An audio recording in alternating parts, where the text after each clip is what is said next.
The final speaker here today is someone who, if you don't know her, you should know her. She's Karina Newton. She is the Director of New Media for the Speaker of the House, Nancy Pelosi's office. And Karina has been with the Speaker for a while, been with Pelosi for a while, but what she's actually been in the front lip of is really understanding how do you start applying these new technologies, among them web video, to actually governing now that we're in, as the Democrats are now in power. And she's been really leading a lot of the changes there. And the Speaker herself has taken a real commitment to this. I've been incredibly impressed at how much you guys have really moved the ball in terms of the use of these new technologies in the governing of the country. So she's going to talk about that. Karina.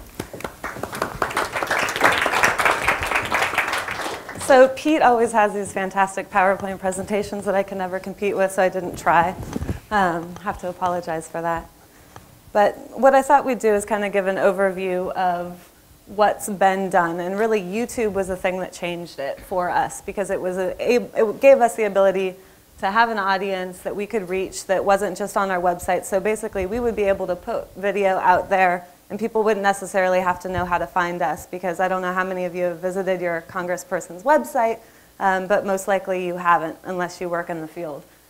So we started a YouTube account about a year ago, and I think we were actually the first official member of Congress to do that, and that was with when the Speaker was leader. And Jack Kingston, representative Republican, big message person on the Republican side, started a YouTube account a day later. So I think we count as about the same time in terms of pioneers. And what I wanted to show here is it's really rapidly increasing. Leader Boehner started a site this year. Roy Blunt, Barbara Lee, Ed and Labor Committee just last week, and Rep. Earl Pomeroy has been our most recent House of Representatives addition to YouTube, and there are many other throughout that, but I think pretty much by the end of this year, most members of Congress are going to be utilizing this in some way. The Speaker's website has, YouTube site has, I believe, almost 500 videos. So the next kind of question that we come to is, what's worth putting on YouTube? Who wants to watch what? And, what is of value?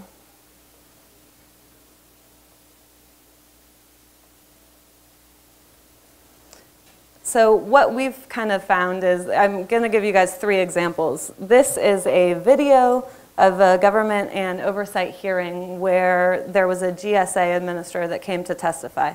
This is Rep. Barney Frank talking about a motion to recommit. And this is Patrick Murphy offering a moment of silence on the House floor. What do you think had the most clicks? Smith, or Patrick Murphy. Okay. All right. Patrick Murphy here. Now, mind you, this is a video of silence.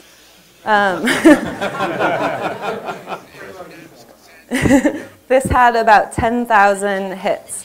And this was essentially, this was on the 4-year anniversary. Because today marks the 4-year anniversary of the war in Iraq.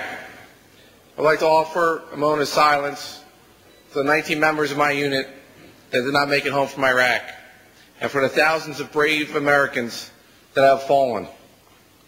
On this somber occasion, we must commit. So then he finishes, and then there is the moment of silence that everybody observed. Then this one is Barney Frank, and what was the guess? A bunch of people had him. Okay. So this is Barney Frank Gentleman from Massachusetts recognized for 5 minutes. This was 2 weeks ago. Mr. Speaker,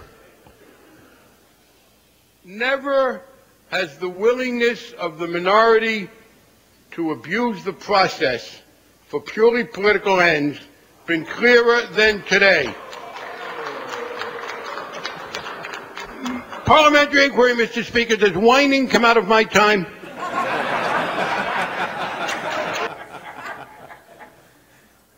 And this is the How many hits? I'll hit you 1 second. This is the GSA hearing. I'm a little bit embarrassed to admit this, but I can say that I honestly don't have a recollection of the presentation at all. Well, I assume that given your past experience, you've sat through PowerPoint presentations before. I have set the And PowerPoint. that during PowerPoint presentations, information is projected in slides, and usually those slides are reviewed by the person making the presentation to reinforce verbally the visual images that are displayed on the slides. Oftentimes they Is that your general understanding of what took place on this date? Yes, I believe that is true. I believe there were PowerPoint slides, and I believe Scott Jennings did speak. The committee has... Now you'll notice this video is 10 minutes. There's nothing innately funny about the video other than it's 10 minutes long, essentially trying to comprehend what's in this PowerPoint presentation at an official GSA hearing. So this was seen almost 100,000 times off of our YouTube account. The Barney Frank video, which was again on a motion to recommit, which is somewhat of an arcane process for most people, was seen nearly 50,000 times. And Rep. Patrick Murphy's moment of silence, recognizing the 4-year anniversary of the war, I believe was at about 12 to 13,000. So it's kind of an interesting thing, and they all serve different purposes. Essentially, let's see. This is kind of how we use web video in Congress right now. So I think those give an example of where we are. There's Rep. Murphy, partially I think was a documentation. It was essentially, you know, this is what's going on in Congress this day. Congress recognizes that 4 years of war has taken a toll.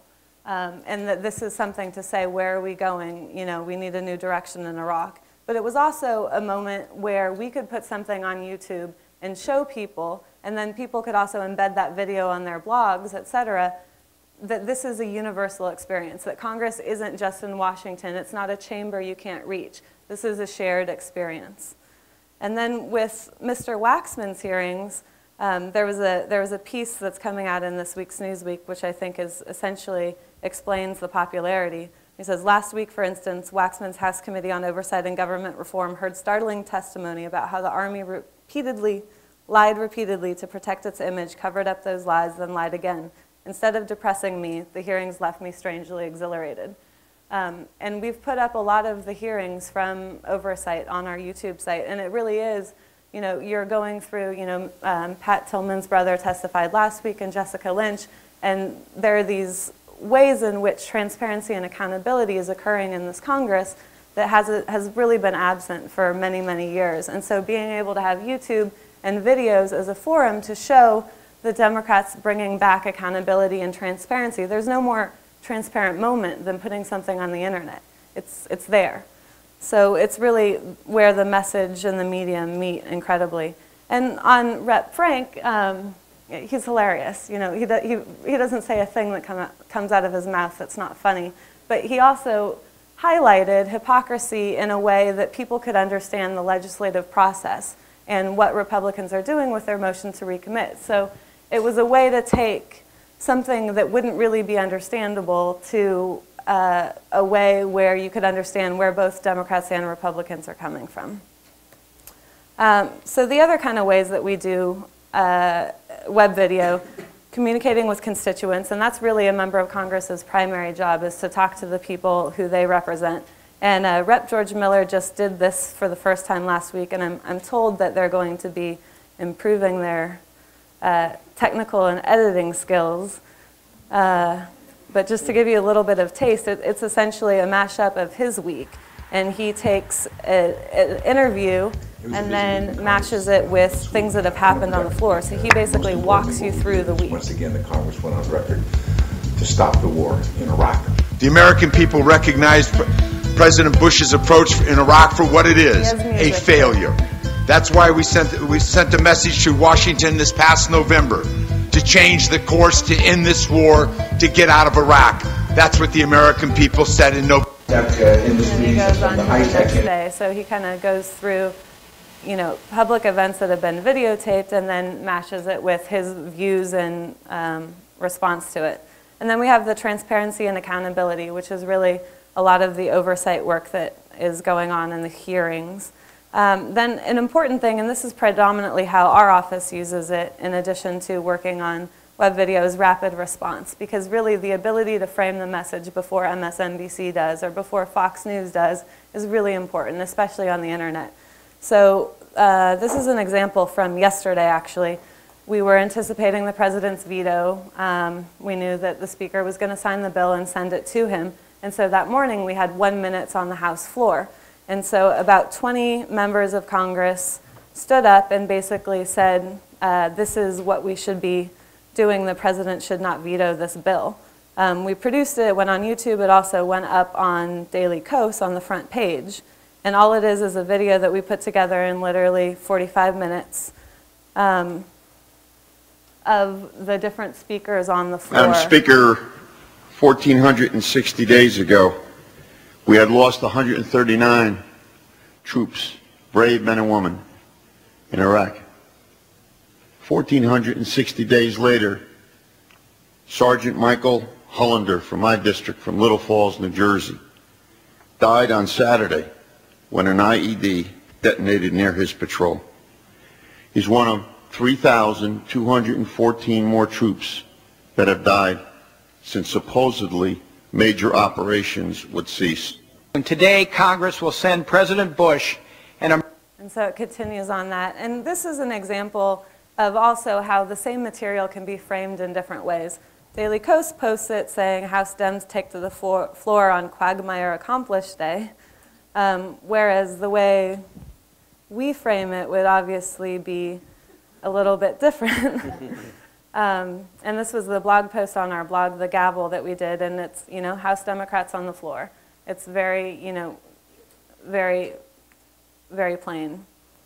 The other element is floor activity. And in the rapid response realm. And this was from last year, and Mr. Gomer essentially said that if Mr. Mercer was around, we would all be speaking German. Some have not had nice things to say about our colleague, Mr. Murtha, and others wanting to pull out of Iraq quickly. But I understand the faithful visitation that he does routinely. So I say thank God for his big heart. I say thank God for his compassion. Thank God for his visits to the wounded. Thank God for his ministering to grieving families. But thank God he was not here and prevailed after the bloodbaths at Normandy and in the Pacific, or we would be here speaking Japanese or German. Thank you. Gentleman's time's expired. Now, Mr. Murtha is on the floor at the time. Gentleman from Pennsylvania. I yield myself 1 minute. Gentleman's right. I asked the Speaker, was the gentleman at either of those locations? Was the gentleman either at Normandy or any of those locations? Gentlemen, you want to know which locations? Yeah. Normandy was a horrible bloodbath. I said, were you there? Oh, no, I wasn't. Were you in Vietnam? No, sir, I wasn't. Were you in Iraq? No. Oh, I've been over there. I haven't been fighting. Oh. Boots on the ground? And I do admire the gentleman's compassion, and I do appreciate all that he has done for our wounded. He has done a great service, and that would be you, Mr. Murtha. Thank you for your work. I yield. So that was seen about 100,000 times, and that was really in the midst of the debate when Republicans were calling us, terrorist coddlers and defeatists, and Mr. Murtha took a lead on saying we must bring this war to an end. So it was a moment where you could kind of capture something that personified what was going on. So I'm going to go through the last things really quickly because I have 1 minute. Another element is the positive element, which is advancing priorities. Oops. We have well, I guess that's not coming up. We have the innovation agenda.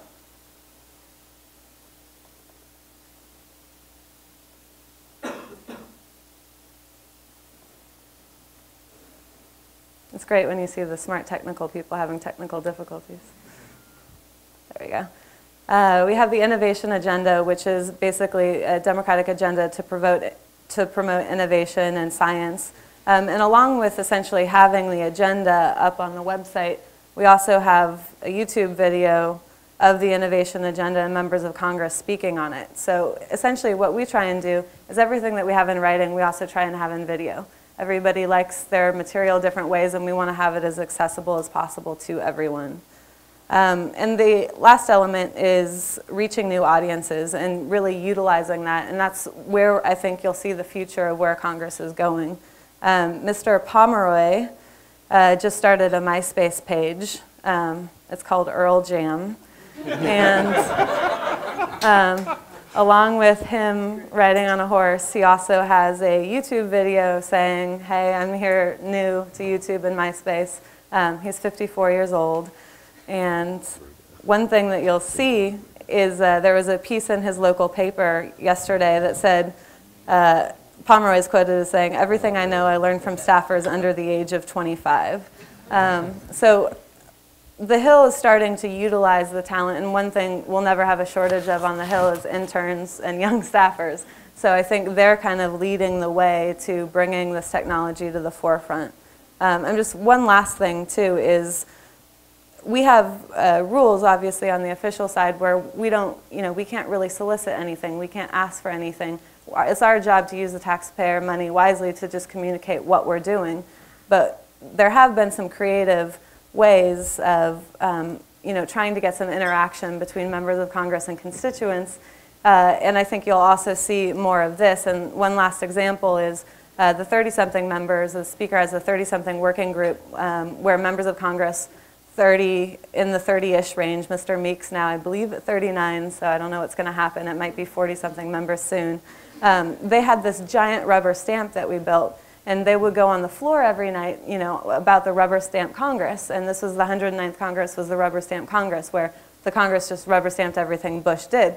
And so they realized when we took over the majority, what are they going to do with this giant rubber stamp?